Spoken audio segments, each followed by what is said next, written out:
FIR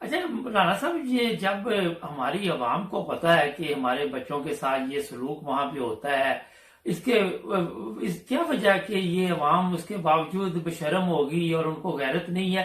یہ ویسے تو یہ کہتے ہیں کہ ہم آج کے رسول ہیں، فوری طور پہ جلسے جلوس نکالنا شروع کر دیتے، اب یہ کیوں نہیں کوئی جلسہ نکلا، کوئی جلوس نہیں نکلا؟ اس لیے کہ یہ سارے ہم جنس پرست ہیں، مقامی طور پر بھی علاقائی طور پر بھی یہ کام سب کو پتا ہے کہ یہ ہوتا ہی ہے۔ وہ شاگرد ہی نہیں بنتا جس کے ساتھ یہ کام نہ ہو، اس کو مولوی اچھی طرح پڑھاتا نہیں قرآن، اور اس کی تدریس اچھی طرح کرتا ہی نہیں جب تک اس سے جنسی نہ کرے۔ تو بھی جتنے پہلے خوبصورت لڑکوں کی شامت آتی ہے، جب خوبصورت بچے نہ ملیں تو پھر بدصورتوں سے بھی یہی سلوک ہوتا ہے۔ یہ بات جو ہے 100% ہمارے مدرسوں میں پڑی ہوئی ہے، اور اکثر نمائسو اور یہ گندے لوگ پکڑے گئے ہیں اور ان کے ثبوت موجود ہیں، اور ان کو سفارشی لوگ صلح کروا دیتے ہیں یا کیس کو ختم کر دیتے ہیں، کیس کو وائنڈ اپ کرا دیتے ہیں۔ یہ ہمارے محکمہ انصاف کا کیا دھرا ہے۔ آج مولانا اشرفی صاحب نے فرمایا جناب اگر ایک غلط کام ہوا تو اس کا یہ مطلب نہیں کہ پورے مدرسے میں یہ کام ہو رہا ہے، یا پاکستان کے تمام جتنے بھی مدرسے ہیں وہاں پہ یہ کام ہو رہا ہے۔ میں مولانا اشرفی پر تبصرہ شروع کر دوں گا، تو اس واسطے ان کا نام نہ لے تو اچھا ہے۔ اچھا رانا صاحب، والدین کو میں نے جس طرح سوال کیا کہ پتہ بھی ہے کہ ہمارے بچوں کے ساتھ یہ سلوک ہوتا ہے، تو وہ بھی والدین بھی بشرم بغیرت ہو چکے ہیں اس وقت؟ کیونکہ والدین بھی تو کبھی بچے تھے، مدرسے میں پڑھتے تھے، ان کو پتا ہے سارا کچھ۔ اچھا یہ مولوی صاحب کہتے ہیں کہ مجھے کچھ پلا دیا گیا نشہ آور چیز، مگر ابھی تو ہمارے پاس اطلاع ہے کہ تیسری ویڈیو بھی سامنے آ گئی ہے، کل 14-15 ویڈیو ان کی ہیں۔ جناب یہ جھوٹ بولنے میں جو یہ گندے ہیں نا کردار، جو بندہ گناہ کرتا ہے اس کو جھوٹ بولنے میں کیا مذاقہ ہے؟ ہاں یہ بھی ہے، کذاب تو یہ ہیں ہی، اور بد کردار بھی یہ ہیں۔ اور انا للہ و انا الیہ راجعون پڑھنا چاہیے کہ مسجد کے حجرے میں یہ کام کرتے ہیں، مسجد میں یہ کام کرتے ہیں۔ قرآن پڑھتا ہوتا ہے بچہ تو اس سے استعمالی شروع کر دیتے ہیں۔ یہ ایسی بدترین خنزیر قوم ہے۔ اچھا تو جب احمدی تو کلمہ جب پڑھتے ہیں تو ان کے جذبات مجروح ہو جاتے ہیں، تو یہ جو ابھی اس طرح کے کام کرتے یا سنتے تو ان کے جذبات پھر وہاں کیا ہوتا ہے؟ ان کے جذبات نہیں، ان کے جذبات اس لیے مجروح ہوتے ہیں کہ انہوں نے پیسہ کھانا ہوتا ہے، اپنی شہرت کے لیے یہ احمدیوں کو تنگ کرتے ہیں، ان کی قبروں کو توڑتے ہیں، ان کی مسجدوں کو توڑتے ہیں، مگر یہ زنا بند کرنے کے لیے ان کو غیرت نہیں آتی، شراب خانے بند کرنے کے لیے ان کو غیرت نہیں آتی، سن میں یہ بند نہیں کرتے، کنجر خانے انہوں نے کھول رکھے سارے ملک میں، اس سے ان کے جذبات مجروح نہیں ہوتے۔ کوئی احمدی کلمہ پڑھے گا، مسجد بنائے گا، نماز پڑھے گا، اذان دے گا، تو یہ سیاسی سارا کچھ ہو رہا ہے، یہ مذہبی نہیں ہے۔ یہ سیاسی طور پر ہمارے ساتھ جو کچھ ہو رہا ہے یہ کر رہے ہیں، یہ مذہب کے نام پر کر رہے ہیں، اور خود ان کا کردار یہ ہے۔ آپ دیکھیں جو اسمبلی میں ایم پی اے ہیں، ایم ایل اے ہیں، انہوں نے بھی ڈبل برائے نام نکال رکھے ہیں، 3 کروڑ روپے حق میں رکھا ہوا ہے، داشتائیں رکھی ہوئی ہیں۔ یہ ہے اسلام ان کا۔ اچھا یہ بات آپ نے پارلیمنٹ کی تو رانا ثناء اللہ نے کہا تھا جناب یہ کام تو پاکستان میں سب کے ساتھ ہی ہوتا ہے، اس کا مطلب پارلیمنٹ میں بھی وہی لوگ بیٹھے ہوئے ہیں جو مدرسے میں بیٹھے ہوئے ہیں۔ پارلیمنٹ کا ذکر نہ کریں، پھر بڑی کتاب کھل جائے گی۔ میں نے تو ایک کتاب پڑھی تھی کہ وہ پارلیمنٹ کے اندر وہ باہر کیا ہوتا ہے، یہ سارا گند ہے جو یہ اسلام کو بدنام کر رہا ہے اور انسانیت کو بدنام کر رہا ہے۔ اسی لیے ہمارے ملک پر عذاب آیا ہوا، مہنگائی کا عذاب ہے، مصیبت کا عذاب ہے، ہر لحاظ سے قوم کے ساتھ ایک عذاب آیا ہوا ہے، قوم اس میں پھنسی ہوئی ہے۔ برے لیڈر یہ بھی عذاب ہوتا ہے، برے عالم وہ بھی عذاب ہوتا ہے، یہ مہنگائی وہ بھی عذاب ہوتا ہے، ملاوٹ یہ بھی عذاب ہے، رشوت یہ بھی عذاب ہے۔ اچھا رانا صاحب اگر تھوڑا سا دوسری طرف بھی چلتے ہیں، جماعت احمدیہ کے جو جامعہ بنے ہوئے ہیں وہاں پہ ایسی تعلیم دی جاتی ہے، اخلاقی بھی، اور ہر چیز سامنے بتائی جاتی ہے۔ آج سوشل میڈیا کا دور ہے، کیا وجہ ان لوگوں کو پھر بھی ہوش نہیں آتی؟ جماعت احمدیہ کا ایک طریقہ ہے، وہاں تو جو با کردار، جب ٹیچر ہوگا با کردار تو پھر بچے بھی با کردار ہوں گے. لازمی ہے کہ ٹیچر، پرنسپل، سارے عملہ جو ہوتا ہے وہ باپ کردار، وقف زندگی ان کو رکھا جاتا ہے. اگر کوئی سگریٹ بھی پیتا ہے، سگریٹ ایک عام برائی ہے پاکستان میں، سگریٹ پینے کی اجازت نہیں ہے، نکال دیتے ہیں نوکری سے جماعت احمدیہ والے. ہاں جی، یہ تو اور نماز نہ پڑھنا تو قابل قبول ہی نہیں ہے. پھر اس کے علاوہ بد اخلاقی تو سرے سے بالکل اس کا وجود ہی نہیں ہے وہاں. اچھا رانا صاحب، یہ لڑکا جو سامنے آیا ہے، اس نے جب خودکشی کی دھمکی دی ہے تو اس کو اس کو بھی دھمکیاں دی جا رہی تھی کہ آپ کو مار دیا جائے گا، تو وہ مجبوراً یہ پھر سامنے، اس کا مطلب بلیک میل یہ اندر سے کرتے ہیں لوگوں کو، بچوں کو. اور بھائی صاحب ہمارے ہاں فری میں سفارشی ففے کٹنیاں مل جاتی ہیں، ایسے ہی ہمدرد بن جاتے ہیں، ایسے کریں، صلح کروا دیں، یہ کروا دیں. ہمارے معاشرے میں فری وکیل مل جاتا ہے، اس لیے یہ برے کاموں کے لیے. تو اس لیے ہمارا معاشرہ کچھ ایسا ہے، فٹافٹ صلح کروائیں جی، یہ کریں جی، یہ کریں جی.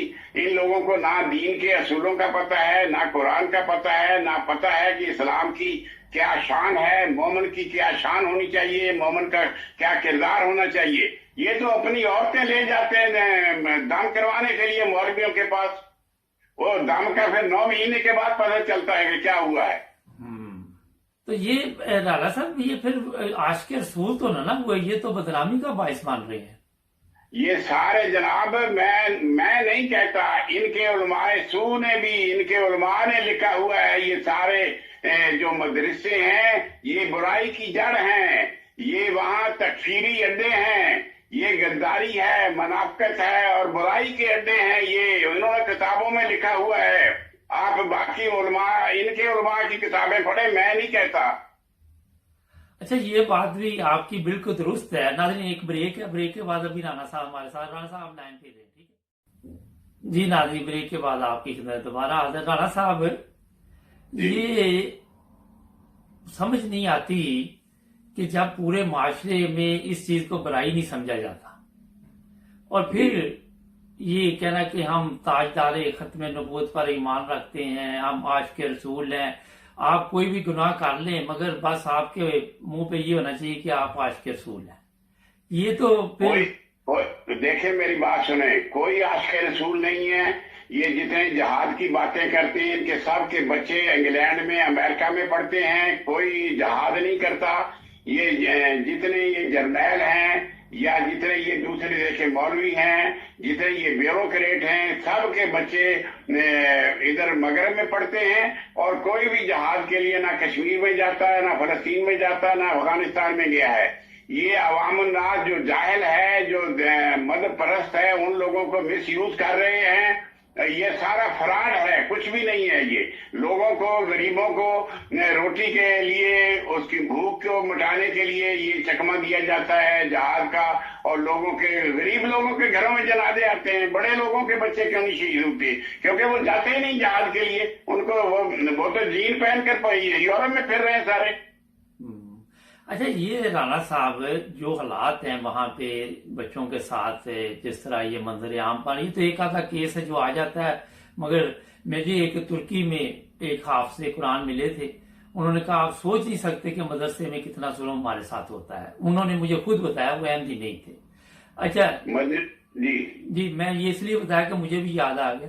اچھا، یہ رانا صاحب ان کی حالت دیکھ کے یورپ کو یا دوسرے ممالک کو کیا ہم پیغام دیتے ہیں؟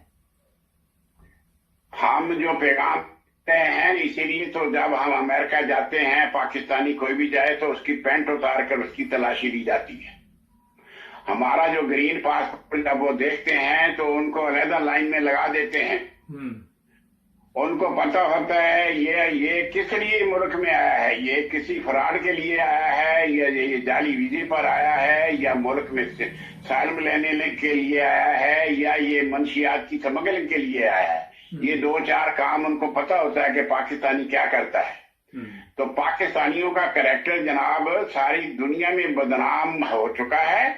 اور سب پاکستان کا نام لے تو یہاں شرم آتی ہے لوگوں کے سامنے. ہم کیا بیان کریں وہاں کہ ہمارا بڑا لیڈر پاکستان کو لوٹ کے بھاگ گیا؟ ہم کیا کہیں کہ ہمارا بڑا عالم جیل میں چلا گیا اس ہم جنسی میں؟ ہم کیا کریں کہ ہمارے جتنے یہاں پارلیمنٹیرین ہیں یہ شراب پیتے ہیں، جیسے جمشید دستی نے ان کی بوتلیں اکٹھی کی تھیں پارلیمنٹ لاجل میں. ہم کیا کریں کہ ہم کیا بتائیں کہ ہمارے علماء سو جو پھرتے ہیں بازاروں میں اور بڑی بڑی کوٹھیوں میں، یہ ہم کیا بتائیں کہ ہمارے بیوروکریٹ اور یہ جو لیڈر ہیں ان کا ایک کریکٹر بتائیں. یہ دنیا کو سب پتہ ہے کہ کیا کر رہے ہیں پاکستانی لوگ. اچھا، کل کے پرسوں عمران خان نے کہا کہ قانون سب کے لیے برابر ہے، اور یہ ہے کہ کوئی بھی بغیر جو امیر ہے یا غریب ہے وہ اس کے لیے ایک ہی قانون ہے. یہ ہے پاکستان میں بات کہ باتوں تک ہی ہے؟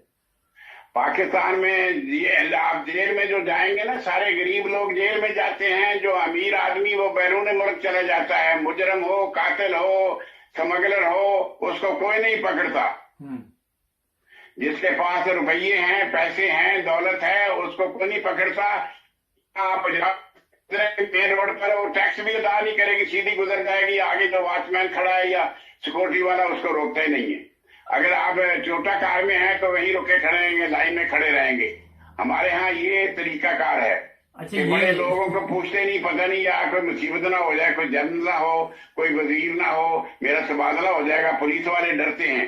ہمارے کلچر یہ ہے، اگر چھوٹی کار ہو تو اسی کو وہیں روک دیا جاتا ہے، اس کی تلاشی لی جاتی ہے، اس سے زیادتی کی جاتی ہے. اچھا، میرے ساتھ بھی یہ ہوا، ایک آفس جانا تھا. نارمل اس آفس میں جانے کی اجازت نہیں تھی نا، تو میں یہاں سے گیا ہوا تھا بڑی اچھے طریقے کے ساتھ، اچھی گاڑی میرے پاس، وہاں پہ ڈرائیور یہ ہو. اچھا، وہ ملازم نے پوچھا ہی نہیں کہ آپ کون ہیں نا. جی جی. تو یہ آپ کی بات درست ہے کہ جس کے پاس کوئی رہن سہن اچھا ہے تو اس کو کوئی پوچھتا نہیں ہے. رانا صاحب، یہ عمران خان پھر کیوں کہتا ہے کہ انصاف مل رہا ہے پاکستان میں لوگوں کو؟ عمران خان تو کوشش کر رہا ہے، اس نے اپنی ٹرم بھی پوری کرنی ہے. جب یہ جائے گا پتہ چلے گا یہ کیا کر رہا تھا، پتہ چلے گا عمران خان کیا کر رہا ہے. یہ جب جائے گا نا تو بعد میں اس کی جب رسیدیں چیک ہوں گی نا تو پھر نیب میں کیس چلے گا. پھر آپ کو پتہ چلے گا کہ عمران خان کیا کر رہا تھا، وہ جو اس کا دوست ہے وہ جہانگیر ترین کیا کر رہا تھا، زلفی بخاری کیا کر رہا تھا. کچھ تو ابھی بھی آوازیں سن رہی ہیں. یہ کوئی بندہ بھی جو بھی آپ کے خدمت کے نام پر حکومت کر رہے ہیں، یہ لوگ ڈبل کریکٹر ہوتے ہیں. یہ بعد میں پتہ چلے گا، فی الحال نہیں پتہ چل سکتا. ابھی تصویر کا سامنے والا رخ دیکھ رہے ہیں، آپ کا مطلب یہ ہے جو بیک سائڈ ہے وہ بعد میں سامنے آئے گی. ہاں، جب میک اپ اتر جاتا ہے نا حکومت کے بعد تو پھر اصل شکل سامنے آ جاتی ہے. اچھا رانا صاحب، یہ پارلیمنٹ میں 3 دن سے تماشا لگا ہوا، کسی کی آنکھ نکال دی، وہ اتنی گندی گالیاں. میرا خیال ہے کہ اخلاقی طور پہ بھی بندہ نہیں سوچ سکتا. یہ لوگ کیا عوام کے فیصلے کریں گے؟ یہ ہم بتا رہے ہیں کہ ہم سرکاری طور پر جو مسلمان ہیں، ہمارا کیا کردار ہے، ہم کتنے گندے ہیں، ہمارا باطن کتنا گندا ہے، ہم پارلیمنٹ اصولوں پر کیسے چلتے ہیں. یہ ہمارا جو باطنی رنگ ہے نا یہ ظاہر ہو رہا ہے. ہمیں تو بس ہم اپنے بینیفٹ یا ہمارے مقاصد پورے ہونے چاہیے. ہمیں نہ ملک کی عزت کا خطرہ ہے، نہ ایمان کا خطرہ ہے، نہ اسلام کی ضرورت ہے. یہ سارے لوگ ایمان فروش اور وطن فروش لوگ ہیں. انڈیا کی راہ کے ایجنٹ ہیں، کوئی موساد کا ایجنٹ ہے، کوئی CIA کا ایجنٹ ہے. بلّہ یہ لوگ ملک پرست نہیں ہیں. اور یہ سارے وہ لوگ ہیں، ان کے والدین، ان کے بزرگ مسلم لیگ کے دشمن تھے، قائد اعظم کے دشمن تھے، قائد اعظم کو کافر اعظم کہنے والے تھے. یہ لوگ جماعت احمدیہ نے قائد اعظم کے ساتھ مل کر کام کیا ہے. اب یہ ملک پر قابض ہو رہے ہیں کہ ہمارا ملک ہے. ان کے باوجود نے کوئی قربانی نہیں دی اس ملک کے لیے. اچھا رانا صاحب، یہ جو آپ کے خیال میں یہ کوئی عوام کی خدمت کے فیصلے کر سکیں گے؟ یہ 3 دن سے یہ بجٹ کے لیے شہباز شریف کی تقریر نہیں پوری ہو رہی، اور یہ صرف ڈرامہ ہے اپنے آپ کو زندہ رکھنے کے لیے. اس کی جان تو نکل چکی ہے، نون لیگ کی بالکل سانس تو نکل چکا ہے. اب تو یہ نیت پھر رہی ہے ان کی، یہ اور کچھ بھی نہیں ہے. دم نہیں رہا نون لیگ میں، بالکل نہیں ہے. یہ تو آخری جھٹکے ہیں نون لیگ کے. اچھا، یہ فردوس عاشق اوان کل کہہ رہی تھی کہ یہ جو تشدد ہے یہ اچھا نہیں ہوتا، یہ اس کا تو اپنا کردار اچھا نہیں ہے. یہ جناب کہنے کی باتیں ہیں. ہم لوگ اسلام کو پیش کرتے ہیں، خود اپنے اسلام کو اپنے جسم پر وارد نہیں کرتے. یہ لوگ فردوس عاشق اوان کا بھی یہی چکر ہے. لوگوں پر وہ تشدد کرتی ہے، لوگوں کو تشدد سے منع کرتی ہے. یہ لوگ کریکٹر ان کا اور ہے، یہ گفتار کے غازی ہیں، یہ کردار کے غازی نہیں ہیں. یہ برائے نام لوگ مسلمان ہیں، نہ ان کا تعلق اسلام سے ہے نہ ان کا تعلق پاکستان سے ہے. اچھا رانا صاحب، یہ ایک کل بھی کسی نے بوتل دے ماری، پرسوں بھی بوتل دے ماری، کسی کی آنکھ گئی، تو کوئی قانون نہیں، کسی کے خلاف ایف آئی آر درج نہیں ہوئی، کسی کو کوئی نوٹس نہیں دیا جی آپ پارلیمنٹ سے باہر چلے جائیں، 2-4 دن بعد پھر جس طرح پولیس والوں کو معطل کر کے لے آتے ہیں. تو یہ کیا قانون چل رہا ہے وہاں پہ؟ بات یہ ہے، مودودی صاحب نے جماعت اسلامی کے امیر تھے، انہوں نے ایک کتاب میں لکھا ہے ترجمان القرآن میں، اس کا حوالہ میرے پاس ہے. انہوں نے کیا، یہ پاکستان جو ہے اس میں جو 999 لوگ 1000 میں سے یہ کافر ہیں، اور یہ ایک بھیڑوں کا ریوڑا ہے جن کو یہ نہیں پتا کہ نماز کیا ہوتی ہے، اسلام کیا ہوتا ہے، کردار کیا ہوتا ہے، اخلاق کیا ہوتا ہے. یہ تو بڑے بڑے علماء نے بتا دیے. پاکستانی تو ایک ریوڑ ہیں لوگ، ان کو نہ اخلاق کا پتہ ہے، نہ اصولوں کا پتہ ہے، نہ تنظیم کا پتہ ہے، نہ ایمان کا پتہ ہے. یہ وہی مظاہرہ کر رہے ہیں، پارلیمنٹ میں بھی وہی مظاہرہ ہو رہا ہے. رانا صاحب، یہ آج آ کے کچھ بھی نہیں ملتا تو احمدیوں کے خلاف ہو جاتے ہیں، مگر آپ نے غور کیا 74 کے بعد ان کی پارلیمنٹ نے کبھی کوئی فیصلہ کیا کہ عوام کی بھلائی کے لیے کیا ہو؟ چلو احمدیوں کو تو چھوڑ دیں. احمدیوں کی بھلائی کے لیے انہوں نے کیا کرنا، یہ تو یہ بیرون ممالک جو اوورسیز ہیں ان کی ووٹ کے خلاف ہے. نون لیگ اس نے واک آؤٹ کیا ہے، ووٹ ہی نہیں دیے ووٹ بنانے کے خلاف، حالانکہ سارا یہ اوورسیز کے ساتھ ان کا تعلق رہا ہے ساری عمر. تو احمدیوں کے خلاف تو دیکھیں، ہمارے ہاں جو کمزور ہوتا ہے ہر آدمی اس کو جھڑکتا ہے، اس کو دباتا ہے. احمدی جو ہیں لوگ ہیں یہ تو بیچارے معصوم ہیں، بے گناہ ہیں، ان کو قرآن پڑھنے سے محروم کر دیا گیا ہے، نماز سے ان پر ناجائز مقدمے بنا کر ان کی ضمانت نہیں ہوتی 3 سال. جج بھی ساتھ چل رہے ہیں، ڈر رہے ہیں شبان ختم نبوت سے. یہ سارے جو یہ شبان ختم نبوت یہ لونڈے باز قسم کے پھر رہے ہیں نا، یہ ان سے ڈرتی ہے. یہ عدالتیں فیصلہ نہیں کرتی، فائلیں آگے چلاتی رہتی ہیں. یہ جج اپنا تبادلہ کرا لیتے ہیں اور فائل کو نہیں کھولتے. احمدیوں کی فائلیں ایسی رہتی ہیں، ان کی ضمانتیں نہیں ہوتی. یہ تو ایک کمینے آدمی کو اقتدار مل جائے، طاقت مل جائے تو وہ غریب کو مار چھوڑتا ہے. یہی حالت ہی ان کی، احمدیوں پر بھی ایسا ہی کر رہے ہیں. رانا صاحب، یہ پچھلے دنوں چیف جسٹس صاحب جو لاہور ہائی کورٹ ہے، انہوں نے کہا کہ جب میں پینشن پہ چلا جاؤں گا تو مجھے اپنی جان کا خطرہ ہے، کہیں مجھے نہ مروا دے، پولیس نہ مار دے. تو اس کا مطلب یہ لوگ بھی سیف نہیں ہیں؟ ایک جج کہہ رہا ہے، ہائی کورٹ کا ایک جج کہہ رہا ہے، اور وہ آپ کا وہ فائز کہہ رہا ہے یہ گٹر ہے پاکستان، گٹر. عطاءاللہ شاہ بخاری نے کہا ہے یہ پلیتستان ہے، یہ کافرستان ہے. اور اس نے مدر علی اظہر مولانا حراری نے کہا تھا کہ ایک کافرہ کے واسطے ہے اسلام کو چھوڑا، ہے یہ قائد اعظم کا ہے یہ کافر اعظم.